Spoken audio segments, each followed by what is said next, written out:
Teman-teman, ketemu lagi di video seri tentang Internet of Things with Microsoft Azure. Kenalin, gue Fadil, gue kerja di Graphicode, gue juga inisiator dari Makers di Bogor, Bittenzorg Makers Club, dan Gadgeteer Indonesia. Teman-teman Makers yang ada di Bogor bisa join ke sini, kita ngoprek bareng, belajar bareng, kita bisa nanti bikin event-event bareng. Oke, kita mulai ngebahas tentang IoT. IoT bukan hal baru ya, dari 1970-80 udah ada SCADA di situ, ada ATM, ada robotik di industri, which is mereka sebenarnya udah saling terhubung. Hanya bedanya dulu punya jaringan yang terisolasi, punya protokol khusus yang nggak dikenalin orang banyak lah ya.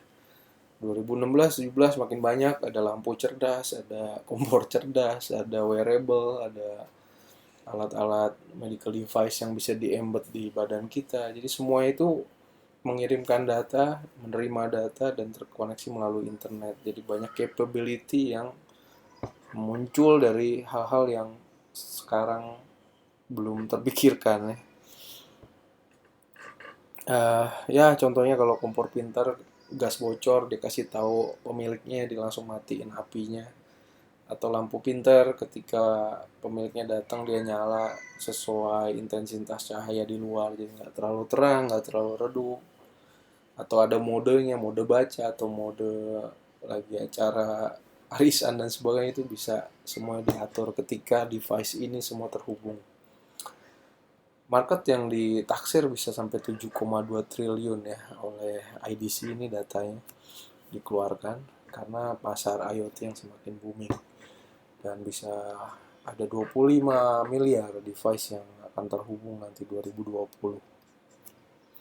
Tiga hal yang mendasari hype dari IoT ini. Yang pertama, Moore's Law ya, jadi makin banyak transistor yang kita benemin di CPU. CPU ini makin cepat processingnya dan harganya makin murah. Jadi maker-maker bisa bikin device makin banyak karena microprocessor makin murah, makin kebeli.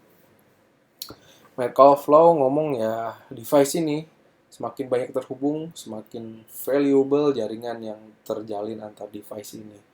Ya mungkin dulu TV, handphone, lampu itu nggak terhubung.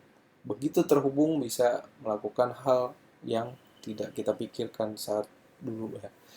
Mungkin pas pengguna yang lagi nonton TV tiba-tiba ketiduran, TV-nya detect, oh usernya tidur nih, dia matiin lampunya diredupin, TV-nya dimatikan, HP-nya di set alarm bangunin jam 5. Bisa seperti itu. Kemudian Comelo ya, semakin dengan daya yang sama, komputasi yang bisa dihasilkan semakin banyak. Yang ngebayang ya, mungkin komputer yang dipakai ke bulan dulu itu lebih lambat dari smartphone teman-teman saat ini. Dari sisi bisnis, kita bisa tingkatkan operasional efisiensi. Jadi efisiensi bisa ditingkatkan. Dengan cara bagaimana? Ya device atau aset yang sudah kita miliki di perusahaan itu bisa kita hubungkan dengan microcontroller, kemudian microcontroller yang kita hubungkan ke internet, baru kita monitoring device-device tersebut. Contohnya apa? Kejadian kayak lift kemarin jatuh bisa dihindari. Bagaimana caranya? Ketika ya lift itu bisa kita monitor dengan dari jauh. Uh, Semua kondisi lift, baik tali besinya, tali bajanya, kemudian gearnya, mesinnya, kondisinya bisa kita pantau melalui device yang selalu mengirimkan data ke server kita atau ke cloud. Kita bisa pantau kan kesehatan dari lift ini. Begitu critical point-nya itu bernilai jelek, contohnya talinya mulai kendor atau gearnya mulai aus atau mesinnya overheat, nah itu langsung bisa kita stop liftnya, kita take action, kirim engineer untuk memperbaikinya. Jadi hal-hal yang bisa merugikan secara finansial itu atau bahkan jiwa raga itu bisa dihindari. Dari sisi BI, Business Intelligence, ya data yang tadi kita dapat itu bisa kita analisa secara real time maupun secara batch ya, maksudnya analisa lebih lanjut nanti tanpa harus dilakukan saat itu juga. Nah, data yang kita peroleh itu ada insight-nya, ada polanya, ada pattern-nya yang bisa kita kenali nanti mungkin dengan engine machine learning. Azure itu punya namanya Azure Machine Learning Studio, di mana kita bisa menggunakan model-model machine learning yang sudah banyak digunakan untuk mengolah data-data yang kita dapatkan dari device kita. Contohnya tadi ya, lift itu pemakaian hariannya seperti apa, jam-jam berapa aja penuh, kemudian maintenance-nya setiap berapa lama. Nah, begitu data pola data itu dikenalin, kita bisa mengambil action yang lebih cepat, lebih tepat, sehingga bisa dilakukan action yang lebih efektif. Nah, dengan adanya teknologi-teknologi seperti tadi, kita bisa nge-generate new business model atau enggak mengenhance model bisnis yang sudah ada. Seperti kita tahu ya, kata Satya Nadella, semua perusahaan sekarang adalah perusahaan software. Karena apa? Semuanya go online gitu. Begitu juga IoT. Dengan adanya IoT ya mungkin aset-aset perusahaan yang dimiliki sekarang semakin valuable. Contohnya kalau kita punya mungkin toko kelontong gitu ya, ketika kita bisa put device IoT, contohnya holographic ya, HoloLens gitu, dimana teman-teman bisa belanja dari rumah, dia bisa menampilkan semua benda-benda yang ada yang dijual di toko kita di rumah dia. Itu kan berarti kita bisa jualan tanpa harus mendatangkan customer berbondong-bondong ke toko kita. Lalu diproses transaksinya secara online, membayang revenue yang di-generate lebih banyak tanpa harus lebih banyak membuat toko fisik. Berarti kan new business model, new revenue stream model, dan banyak partnership opportunity yang akan terjadi karena banyak bisnis konvensional yang sekarang yang mau bertransformasi butuh bantuan teman-teman untuk uh, mentransformasikan bisnisnya ke bentuk digital. Oke, kita ngomongin IoT device dengan cloud pattern, khususnya Azure. Dengan Azure IoT ya teman-teman bisa dengan mudah membuat infrastruktur solusi IoT sendiri. Dari mulai memanage device-nya, kemudian membuat analisanya, sampai menyimpan datanya, dan mengintegrasikan dengan sistem-sistem yang sudah ada. Dan untuk scaling ya namanya cloud bisa elastik ya, mau sebesar apa, mau handle jutaan device, miliaran device, asal teman-teman punya dananya silakan aja.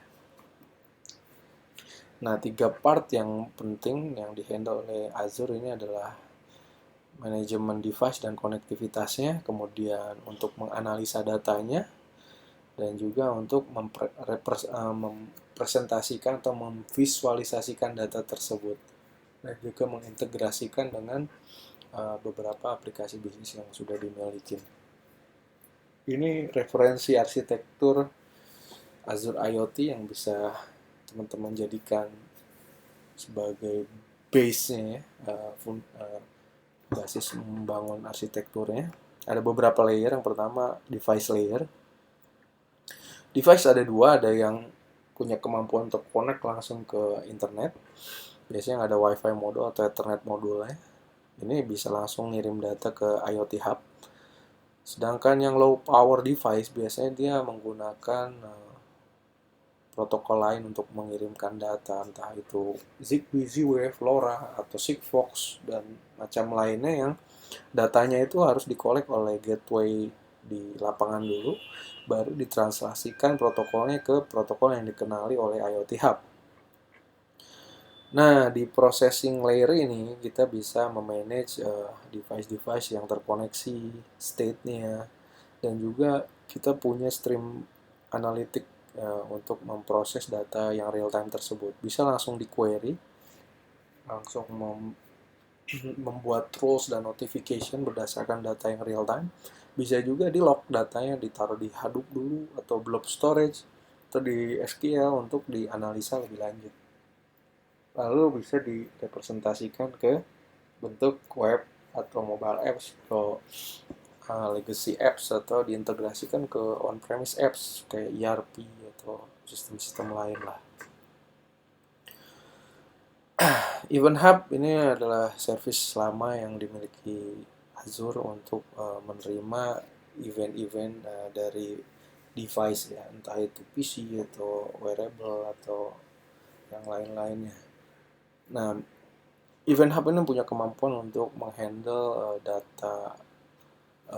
data stream hingga 1 juta publisher, maksudnya 1 juta device yang mengenerate data yang terkoneksi ke hub ini.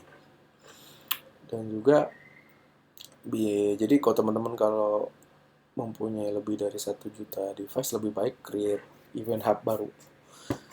Dan protokol yang disupport hanya 2, HTTP dan AMQP. Nah, untuk IoT ada satu lagi yang namanya IoT Hub. Jadi IoT Hub ini dibangun di atas Event Hub, dan dia menghandle untuk komunikasi 2 arah antara device dan cloud, dan bisa terkoneksi ke 10 juta device, dan udah menghandling urusan commanding dari cloud to device, untuk pengiriman data dari device ke cloud, untuk manajemen data device dan identitasnya, dan bisa melakukan ekspor import dari identitas device, dan lebih banyak mensupport protokol lain selain HTTP dan MQP. Ada yang menggunakan MQTT dan MQP versi WebSocket ya, dan bisa di-extend ke protokol-protokol yang mungkin belum disupport saat ini, dan untuk melakukan monitoring operation.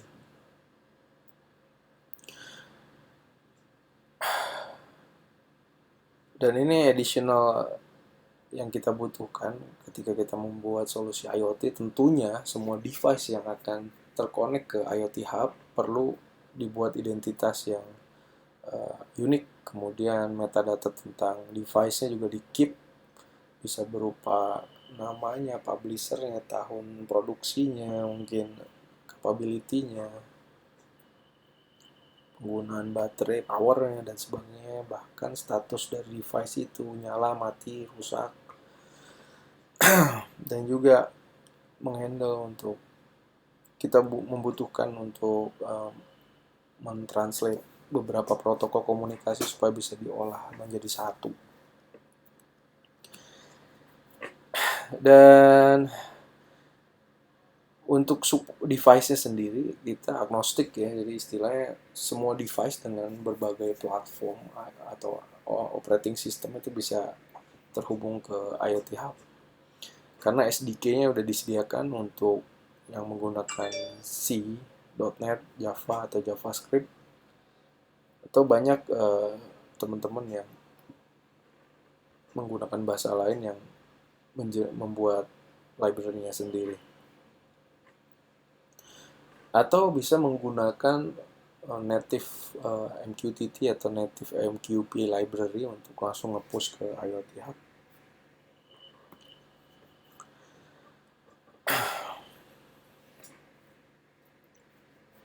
Nah, biasanya dari stream dari IoT Hub, data itu bisa diteruskan ke 2 pad yang hot, yang panas, atau yang dingin. Apa sih bedanya yang dingin sama yang panas? Maksudnya yang hot ini adalah data yang bisa langsung di query, langsung diproses untuk melakukan action yang real time. Itu kita bisa gunakan Storm dari HD Insight atau Stream Analytics, atau kita konekkan ke Service Fabric di mana menggunakan Actor Framework, jadi distributed processing ya, jadi untuk menghandle banyak sekali transaksi. Ini bisa dilanjutkan ke aplikasi lain atau enggak untuk ditampilkan ke Power BI. Untuk batch analytic ini biasanya datanya di keep dulu lah, disimpan sebanyak-banyaknya untuk kebutuhan akan datang, atau untuk kebutuhan untuk di query bersama data-data lainnya yang mungkin dari OLTP, dari OLAP, dan sebagainya. Ini kita punya ada Hadoop ya, ada Insight, ada Azure SQL, ada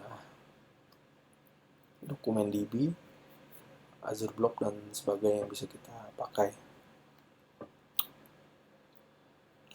Nah, data-data yang tadi sudah disimpan, baik lewat hotpad atau coldpad, bisa dimanfaatkan nanti untuk diolah lebih lanjut dengan aplikasi custom yang kita miliki, mobile app atau desktop app atau web app, bebas. Dan untuk integrasi juga ke sistem lain ada Beanstalk server, itu langsung terkoneksi ke aplikasi-aplikasi yang sudah siap pakai seperti Microsoft Dynamics. Nah, ini service-service yang bisa digunakan dalam membangun solusi IoT di Azure. Jadi dari device ada Windows IoT ya, Windows IoT Core, Windows Embedded dan sebagainya. Disesuaikan dengan computation capability-nya sama processing power-nya. Ya semakin kecil ya mungkin nggak ada OS-nya ya, langsung bare metal application gitu. Ini langsung aja pakai SDK yang sudah ada. Dan untuk device connectivity tersedia IoT Hub sebagai gateway-nya. Karena dibangun di Event Hub, tentunya dua fitur dari Event Hub ini bisa, dan Service Bus bisa digunakan. Ini untuk storage tersedia ada SQL atau NoSQL. Silakan dipilih sesuai kebutuhan. Kalau skemanya sering berubah, mungkin NoSQL lebih cocok. Kemudian untuk analitik ada Azure Machine Learning. Di sini sebenarnya ada yang tinggal pakai dan ada yang modelnya harus dibuat dulu. Kalau tinggal pakai biasanya ada di Cognitive Service ya. Di situ ada Vision API, ada Speech API, ada text analytic dan sebagainya. Tapi kalau yang modelnya perlu teman-teman bikin dulu ada Azure ML dengan studionya. Nanti untuk nge-generate web service dari model machine learning yang dibikin. Kemudian data yang real time bisa langsung diproses atau di query dengan stream analytic. Untuk data yang mau di batch, mau di log dalam jumlah yang luar biasa besar, big data ya, bisa menggunakan HD Insight. Kemudian untuk ETL ya, proses extract, transforming, loading data bisa menggunakan data factory. Itu untuk presentasinya, aplikasi end usernya bisa bikin web, bikin dashboard, bisa berupa notifikasi, bisa mobile service, dan integrasi dengan beberapa aplikasi lainnya. Oke, ini sudah saya jelaskan ya mengenai IoT Hub. Ini yang perlu diketahui, ini protokol yang disupport saat ini oleh IoT Hub. Language yang bisa kita pakai untuk mengirimkan data ke IoT Hub bisa .NET, Java, Node.js, C, Python, dan mungkin bahasa-bahasa lain yang kalau teman-teman punya waktu untuk mengubah SDK klien yang sudah ada, bukan mengubah ya, mengadaptasi SDK yang sudah ada. Karena pada prinsipnya sama ya. Atau langsung menggunakan native library yang bisa untuk mengirimkan dan menerima data menggunakan protokol AMQP atau MQTT. Dari device to cloud, nah ini seperti ini. Jadi dari embedded device kita bisa langsung ngirim ke IoT Hub, atau dari gateway kita langsung ngirim ke IoT Hub.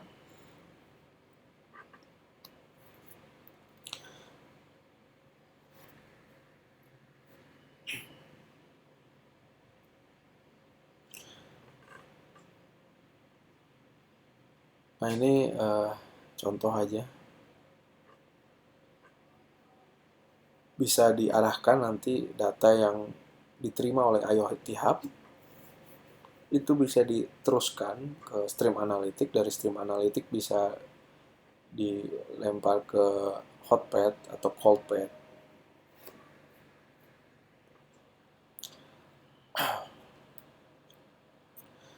Sebaliknya, biasanya kalau kita mau mengirimkan komen atau action message ke device, sama protokol yang digunakan.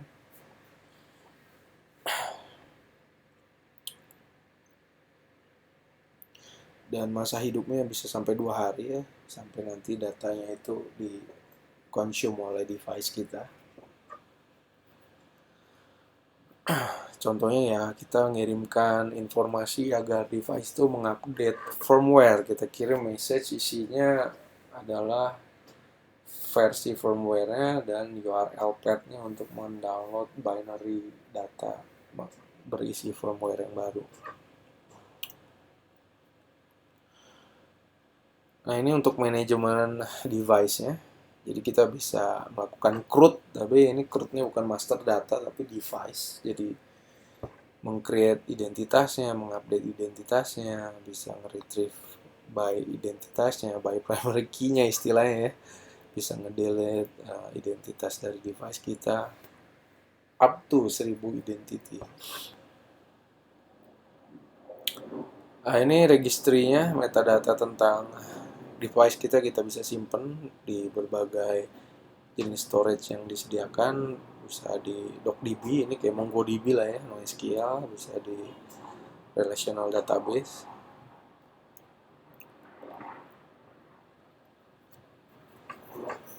Ini untuk state managementnya, kita bisa nge-set status dari device-nya. Nah, data kemudian kita juga bisa melakukan ekspor dan import terhadap data identitas device kita. Jadi contohnya kita udah punya data device kita di CSV atau di mana, kita bisa import langsung, jadi nggak di-insert satu-satu. Kita bisa insertnya juga pakai SDK atau pakai tools yang sudah disediakan seperti Device Explorer. Untuk security ya dia udah support TLS ya. Jadi insya Allah ya datanya itu sudah dienkripsi dan data yang dikirim itu hanya token ya, berlaku dengan jangka waktu tertentu. Dan kalau meng-custom sangat dimungkinkan menggunakan Active Directory atau berbagai jenis autentikasi lain. Ini permission untuk mengakses API-nya, bisa registry read atau read write. Ya, yang jelas lah kalau read nggak bisa nulis, kalau read write ya bisa modifikasi atau terkonek ke hub.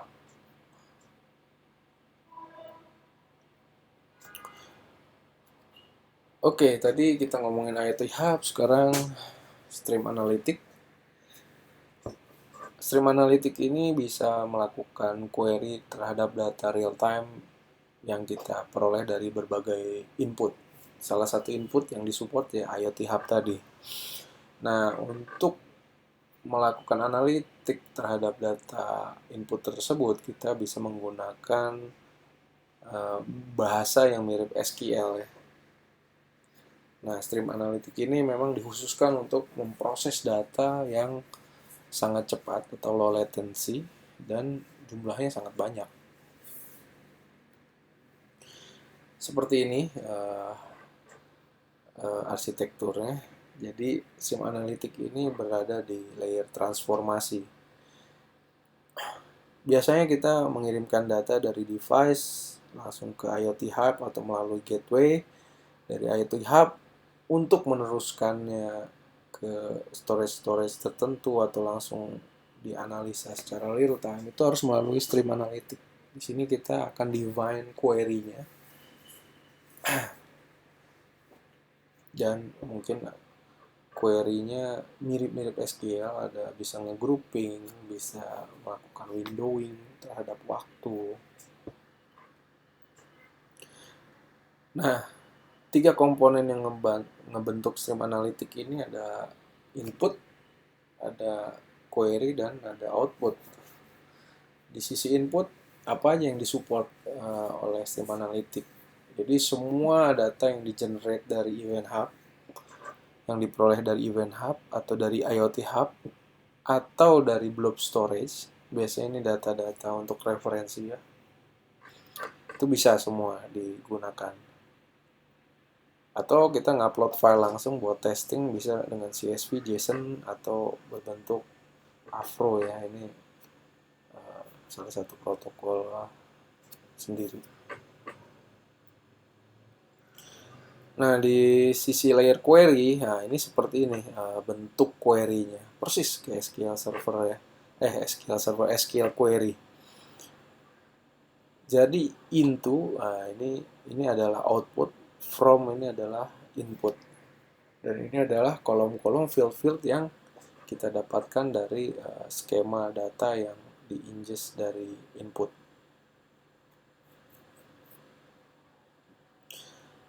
Dan sama kayak SQL, bisa kita group by. Ya biasanya kan by field ya, tapi ini secara khusus dia punya capability untuk menggroup berdasarkan waktu gitu. Contohnya kita pengen tahu ada berapa data sih yang lewat selama 5 menit gitu. Nah, ada 3 jenis windowing ya, istilahnya windowing untuk melakukan framing terhadap waktu. Ada jenisnya tumbling, hopping, dan sliding.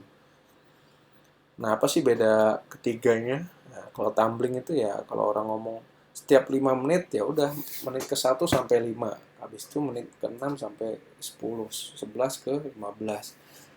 Jadi dia melakukan framing terhadap waktu, tidak saling berpotongan gitu. Kalau hopping itu bisa saling berpotongan. Ceritanya saya ambil 5 menit, kemudian menit selanjutnya saya ambil lagi 5 menit.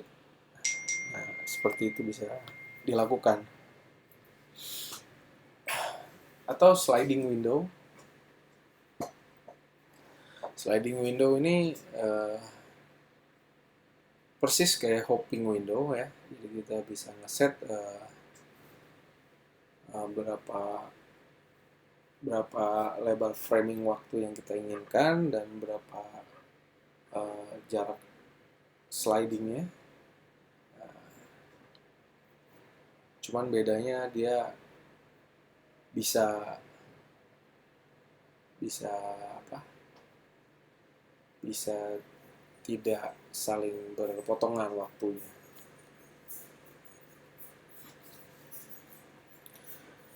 Nah, output yang dihasilkan dari stream analitik bisa langsung diteruskan ke SQL database, blob storage, atau event hub, atau Power BI, jadi langsung ditampilkan dalam bentuk visualisasi atau table storage berbentuk table ya. Tabelnya di sini table NoSQL loh ya, bukan SQL Server. Kemudian atau di sebagai service bus queue ini berbentuk antrian sehingga nanti yang subscribernya bisa menerima data dari sini atau disimpan dalam bentuk data JSON ya, di dokumen DB. Nah, SDK yang tersedia banyak ya. Nanti teman-teman bisa download langsung dari GitHub. Ini beberapa fungsinya. Nah, ini saya tidak akan jelaskan di sini, nanti kita langsung demo aja. Jadi ini adalah arsitektur demo yang akan kita lakukan. Kita punya 4 device yang akan mengirimkan data yang sama ya, ada humidity, ada light, ada temperatur. Nah, saya pakai 4 device untuk membuktikan bahwa Azure IoT Hub ini platform agnostik. Jadi dia bisa menerima data dari manapun operating system ya atau platform ya. Terus data ini akan diproses oleh gateway IoT milik Azure, yaitu Azure IoT Hub, langsung di query dengan stream analitik untuk ditampilkan visualisasinya dengan Power BI. Ini 4 device yang saya gunakan. Ada .NET Micro Framework dengan G120. Kita codingnya pakai C#. Ini nggak ada OS-nya, jadi C# kamu itu dikompil jadi intermediate language dan di running pakai interpreternya .NET Micro Framework.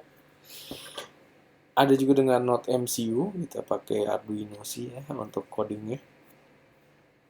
Node.js, kita pakai Tessel, dan Windows IoT Core di atas Raspberry Pi dengan face head. Jadi ini head tambahan untuk mendapatkan data-data dari sensor yang ada di head. Ada temperatur, ada humidity. Ini juga ada temperatur dan humidity. Ini lebih lengkap, ada gas juga, ada light juga. Kalau ini cuma ada temperatur dan humidity.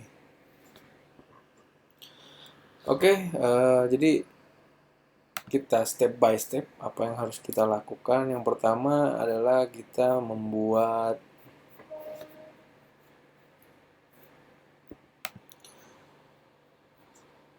account di Azure. Kalau belum ya silakan dulu teman-teman bikin account di Azure. Bisa pakai Azure Pass, bisa juga pakai developer esensial tanpa kartu kredit. Oke, buka portal azure.com teman-teman. Terus di sini kita bisa create IoT Hub. Bisa juga di search langsung IoT Hub di sini. Lalu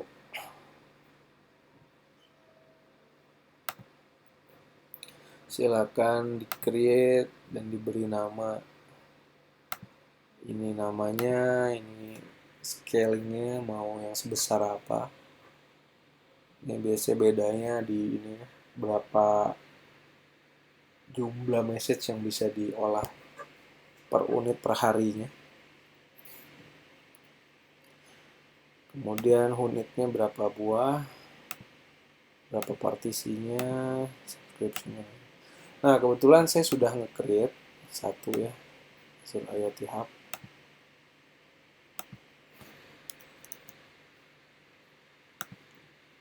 Namanya Free Device Hub.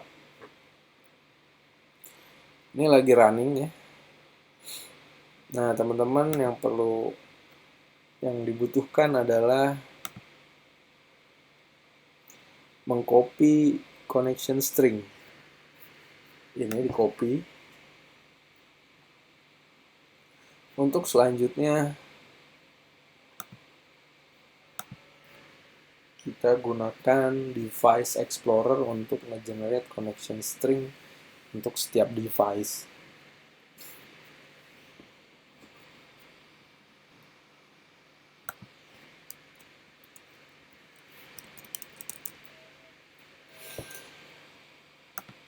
Nah, device explorer ini running di Windows. Teman-teman bisa pakai tools command line untuk di Mac dan operating system selain Windows. Ini bisa di-download dari site-nya langsung. Silakan search Azure SDK.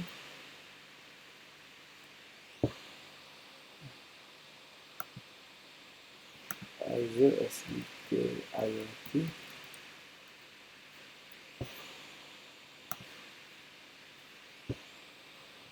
Nah, bisa lihat di bagian .NET.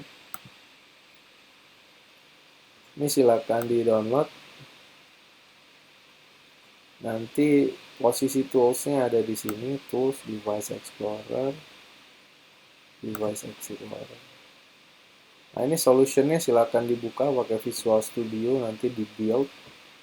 Setelah di build, dijalankan. Nanti hasilnya seperti ini. Nah, connection string yang kita dapetin dari Azure Portal tadi, kita paste di sini, terus kita update.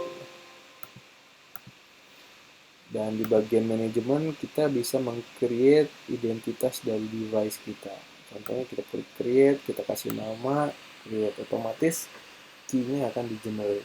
Di sini saya udah punya ada lebih dari 4 device. Di sini saya punya Gadgeteer device, ini untuk Node MCU, ini untuk Raspberry, ini untuk Tessel.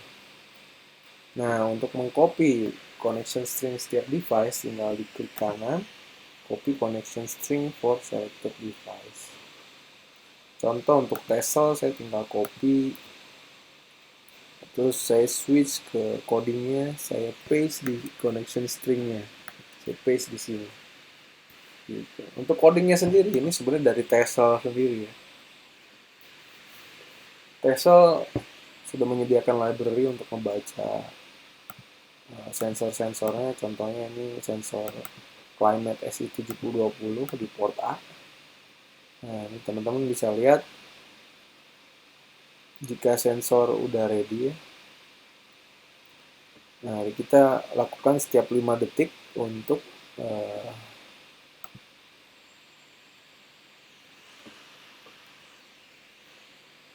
membaca data. Oh sorry, ini Fahrenheit.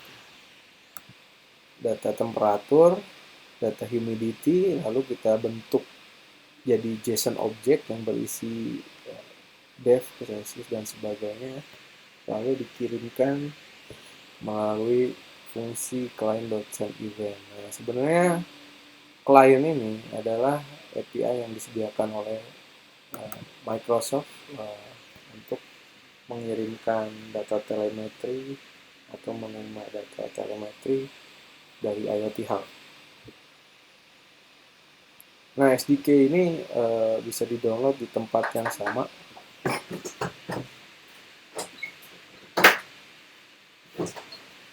Bisa di-download dari tempat yang sama. Jadi dari pad yang tadi, silakan pilih language yang dibutuhin. Contohnya kalau pakai Node.js, di sini ada ya. Silakan pilih Azure IoT SDK for Node.js. Nanti pilih di device, kemudian lihat di sampelnya. Nah, ini bisa dibuka. Tapi coding ini akan saya share di GitHub, jadi teman-teman bisa copy dan bisa tinggal gunakan saja. Nah, begitu juga untuk platform lain. Di sini ada NodeMCU. Saya pakai library yang dibikin oleh Dave Glover, orang Microsoft. Jadi kalau teman-teman lihat, di sini dia menggunakan langsung bisa connect ke WiFi. Saat menginit config cloud-nya, kita tinggal copy paste ini connection string khusus untuk device node sensor. Jadi ini diperoleh dari tools yang tadi sama dari sini. Hanya kita klik kanan di node sensor, lalu copy connection string for selected device.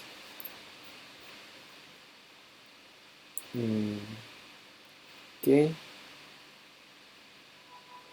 Nah, dalam void loop-nya, selama dia berjalan, dia akan mengambil data dari sensor ya, berupa temperatur dan humidity dari sensor DHT11, lalu mengirimkannya ke Azure dengan format JSON yang sama.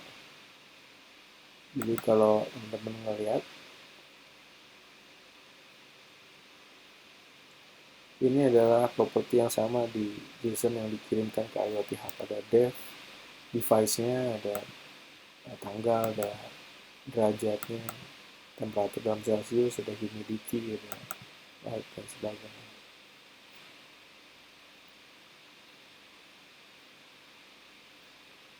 Oke. Untuk melihat device ini berjalan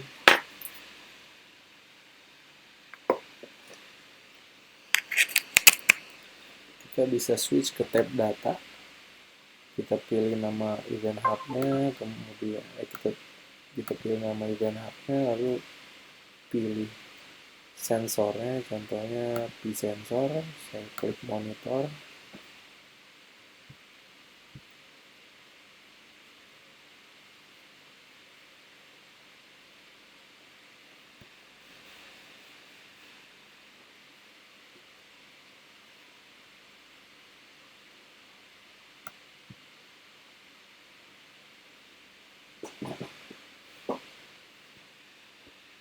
Nah, ini datanya masuk semua ya.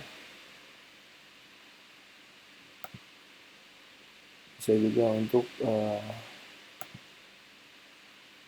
device yang lain yang dari Node MCU.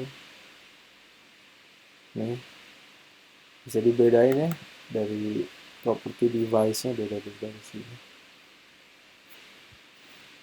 Kalau yang Node MCU dia ngirimnya setiap 10 detik, jadi agak lama. Kita lihat yang dikirimkan dari Tesla.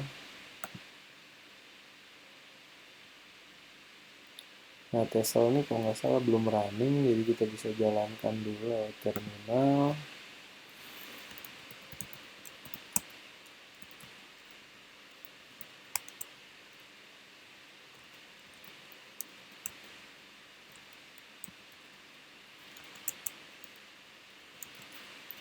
Dengan T2 run index.js.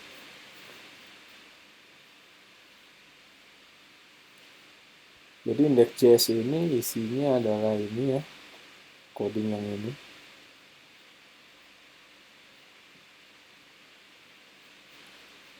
Masih processing.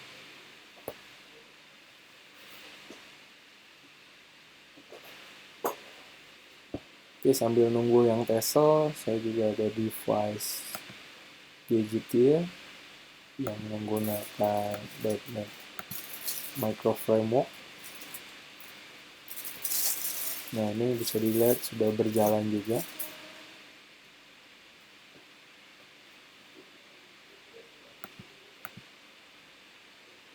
Ya, Tesla masih proses. Dan di tab message to device ini kita bisa mengirimkan komen dari cloud ke device kita. Apa target device-nya, kemudian apa message-nya, lalu kita bisa send.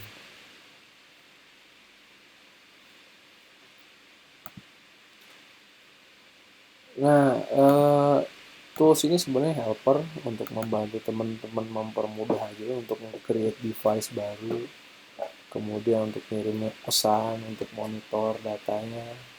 Itu juga bisa dilakukan lewat SDK-nya. Di folder register device, ini contohnya saya menambahkan device ID baru namanya ini. Lalu saya panggil method add device async. Nah, otomatis dia akan nge-generate key baru untuk device ini.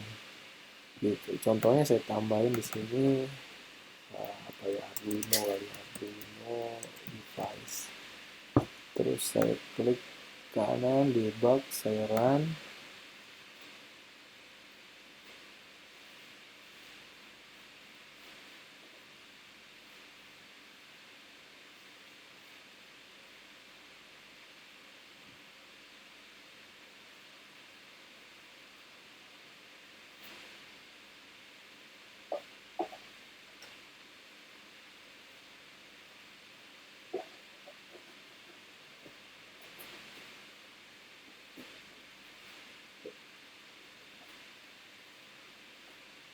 Oke, ini udah generate nih key-nya. Bentuknya kayak GUID ya. Nah, kita stop. Kalau teman-teman lihat balik ke sini di manajemennya akan muncul device baru namanya Arduino device. Jadi otomatis ya langsung kedetek karena udah terdaftar di Azure IT Hub kita. Kemudian ini contoh codingan untuk dengan Windows IoT Core ya, Raspberry Pi. Nah, saya punya face head di sini, adalah head buat Raspberry untuk mendapatkan data temperatur atau humidity. Nah, ini sama connection string untuk di sensor ini saya copy ke sini. Lalu dia ngelooping ya menggunakan timer setiap 5 detik. Dia akan menjalankan metode timer on tick sini. Kalau kita lihat di timer on tick di sini, kita melakukan pengiriman data di mana nilai Celsius light ini kita ambil dari face head, dari head Raspberry tersebut. Langsung kita panggil send device to cloud message. ini akan mengirimkan data ke IoT Hub langsung.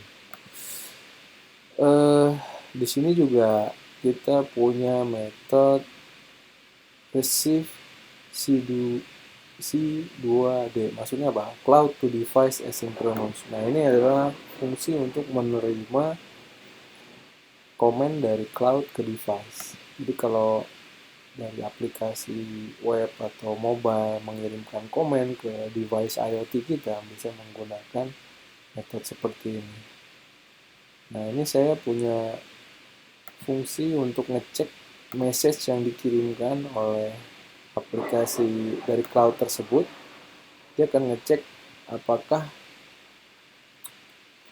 isi dari message tersebut saya serialize ke objek device command, di mana device command ini punya dua properti ya, ada comment dan data.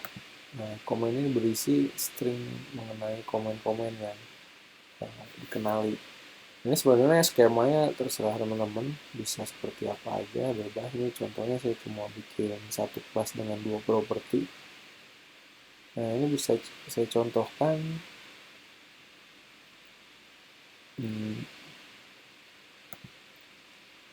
Saya punya aplikasi command center di sini.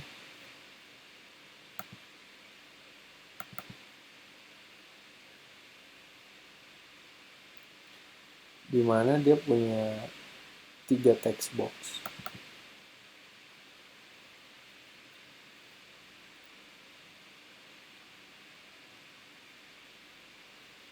Yaitu device name-nya apa, komennya apa, datanya apa.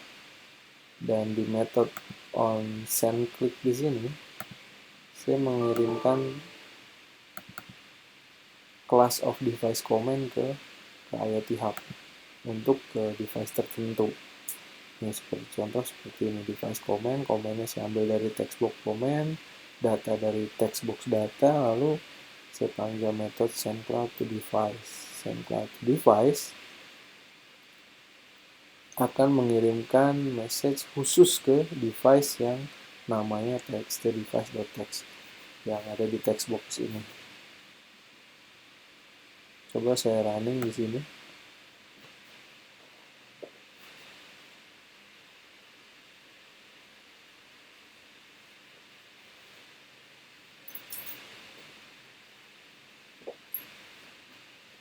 Ini contoh aja, namanya P-Sensor, ini adalah device Raspberry tadi. Saya tulis red, data bebas. Sekarang saya coba nyalain kamera untuk melihat bahwa emang ini benar-benar real time ya.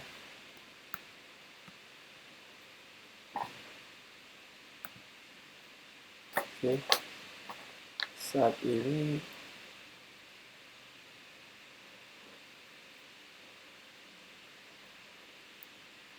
warna biru, saya send to device.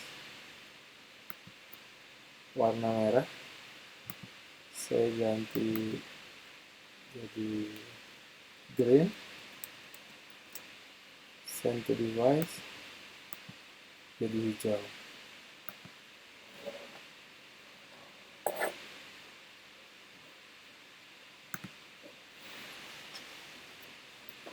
Jadi apa yang dilakukan tadi adalah mengirimkan komen berupa tulisan red, green, sama blue. Ketika diterima oleh device, dia akan baca. Kalau red, dia akan nyalakan RGB dengan warna merah, green dengan warna hijau, dan blue dengan warna biru. Selebihnya mati. Ini sampel untuk melakukan cloud to device command.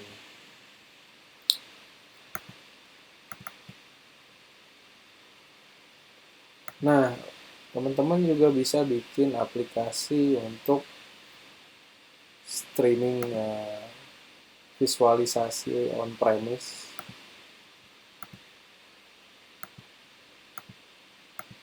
dengan menggunakan fungsi receive data from uh, event hub. Jadi semua device yang mengirim data ke IoT hub itu akan diterima di endpoint message dash backslash event gitu. Jadi kalau teman-teman lihat begitu saya running aplikasi ini, jadi semua data telemetri yang kita kirim ke IoT hub akan nongol di sini, akan muncul di sini. Kita lihat contohnya. Nah, ini dari Raspberry, ini dari Tessel, oh Tesselnya udah jalan. Ini dari Raspberry, ini dari node MCU, ini dari Pi, kemudian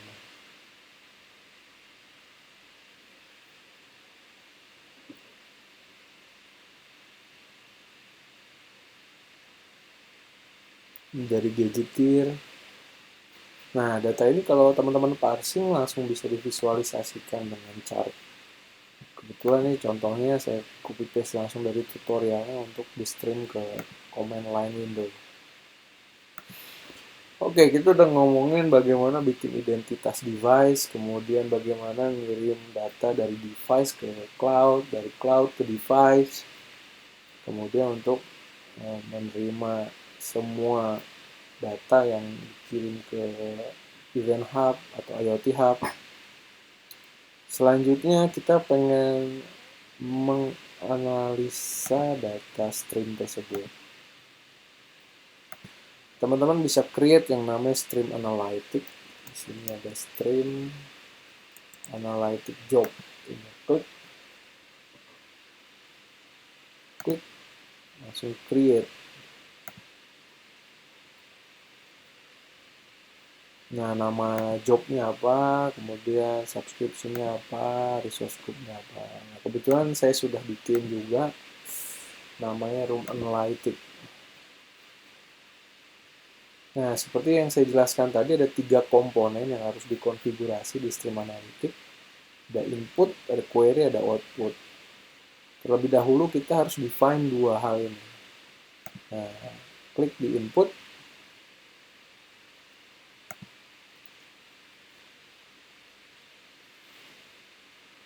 Nah, ini kebetulan nggak bisa diedit karena kondisinya udah dalam keadaan running. Coba saya stop terlebih dahulu. Yes.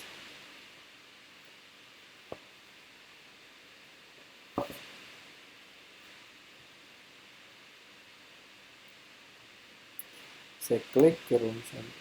Nah, ini kita bisa klik add. Lalu kita bisa define nama inputnya apa. Ini variabelnya ya. Jenisnya data stream atau reference data. Biasanya kalau reference data, data pelengkap ya buat melakukan lookup. Source-nya dari mana? Dari blog, IoT Hub, atau dari Event Hub. Biasanya kita pilih dari IoT Hub. Kemudian bisa langsung use from content subscription, otomatis dia detect semua subscription IoT Hub yang kita punya. Dia langsung pilih free device hub, endpoint-nya kita bisa pilih messaging, tipenya apa, encoding text-nya apa, namanya. Nah, ini saya udah coba kasih namanya room sensor. Kurang lebih seperti ini konfigurasinya. Terus untuk output, kalau kita lihat di sini, kalau kita add, kita kasih variabel output kita apa. Nah, ini bisa bentuknya nanti akan disimpan dalam apa, SQL, blob, atau ke event hub, table storage, atau service bus. Nah, saya pengen langsung visualisasi streamnya ke dalam chart. Jadi saya pilih Power BI. Konfigurasinya seperti ini.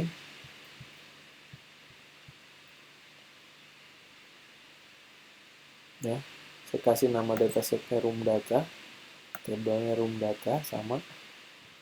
Ini kebetulan saya punya account office.com sehingga bisa bikin Power BI. Jadi teman-teman selain punya Azure, punya account di Power BI, which is include di dalam office.com ya. Nah, habis itu kita bikin query-nya yang mentransformasi input menjadi output. Nah, kalau teman-teman lihat, tadi kan streamingnya seperti ini bentuknya. Coba saya ambil salah satu contoh. Monitor.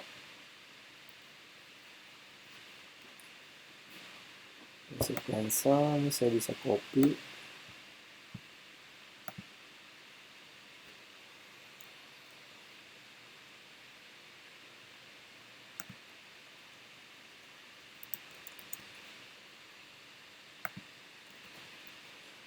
Nah, kita punya variabel property namanya device. Terus di sini ada datanya. Ada dev-nya apa, device name-nya, time-nya, ada kolom Celsius, ada kolom humidity, ada kolom light, dan sebagainya. Nah, kolom-kolom itu kita bisa query di sini. Ini contohnya tadi dev, ada Celsius, ada humidity, ada light. Nah, ini dari time method ya. Jadi untuk mendapatkan waktu input saat itu gitu. Saya bisa ambil tanggalnya di Azure, tanggal saat itu berapa, kayak datetime.now ya.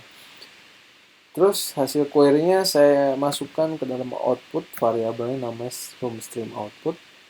Inputnya dari variabel room sensor. Dan saya group by berdasarkan nama device-nya, dan saya lakukan time framing setiap 10 detik. Jadi 10 detik, kemudian detik 11 ke 20, detik 21 ke 30. Jadi saya nampilin ini dalam 10 detik. Jadi data setiap 10 detik saya akan ambil nilai average-nya, rata-ratanya, baru saya kirimkan. Jadi nggak setiap 5 detik. Kenapa begini? Karena yang Node MCU ini mengirim setiap 10 detik, yang lainnya setiap 5 detik. Supaya bareng-bareng saya jadiin setiap 10 detik dengan mengaverage yang mengirimkan lebih dari satu data dalam 10 detik. Dah, kalau sudah, bisa langsung kita start.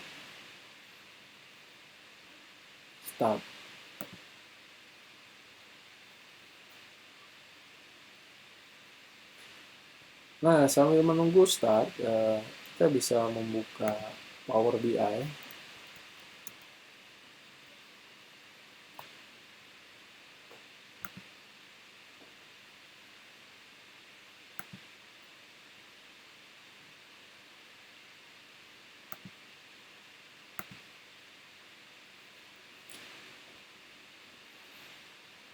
Oke, ini masih loading. Ya, masih starting.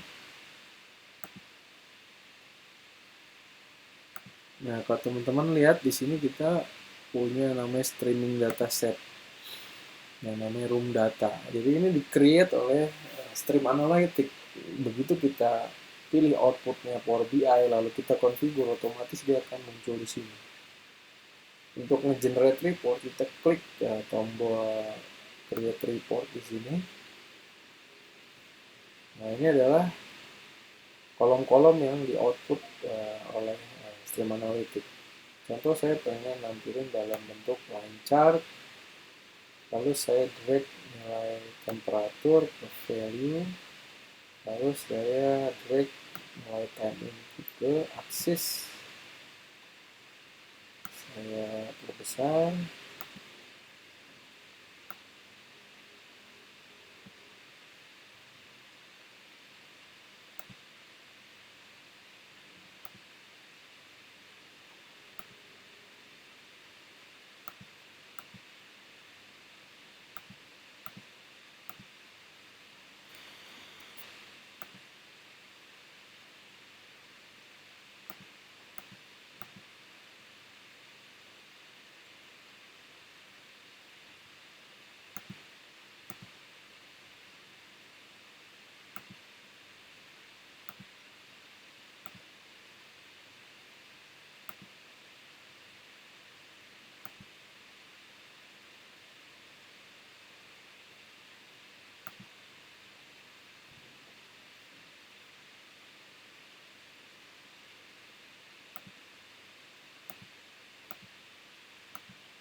Ya, teman-teman bisa lihat ini adalah time input yang kita visualisasikan langsung.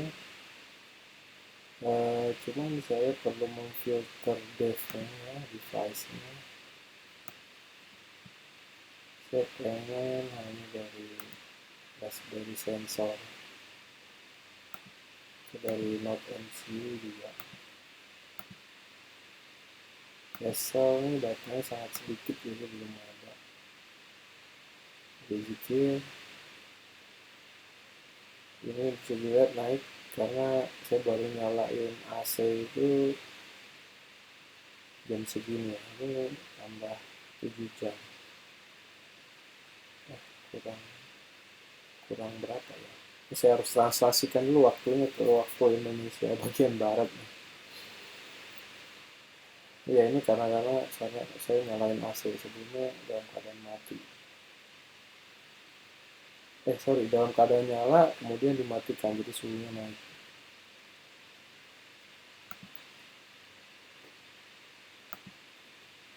Begitu juga untuk lightnya.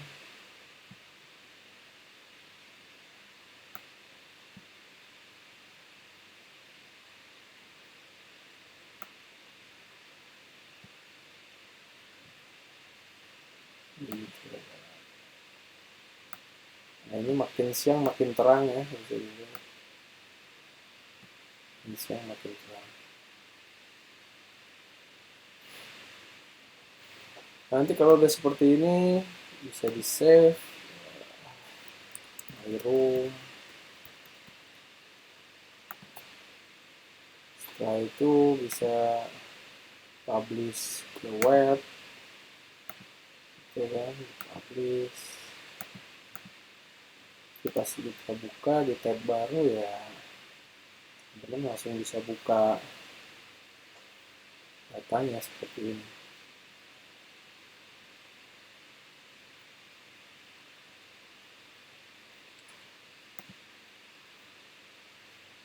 Oke, saya nggak akan terlalu deeper ngebahas Power BI karena kita fokusnya di how to connect your device to Azure IoT Hub dan bagaimana mengirimkan dari cloud ke device untuk menjalankan action tertentu dan juga untuk memanage device tadi yang meng-create identity, kemudian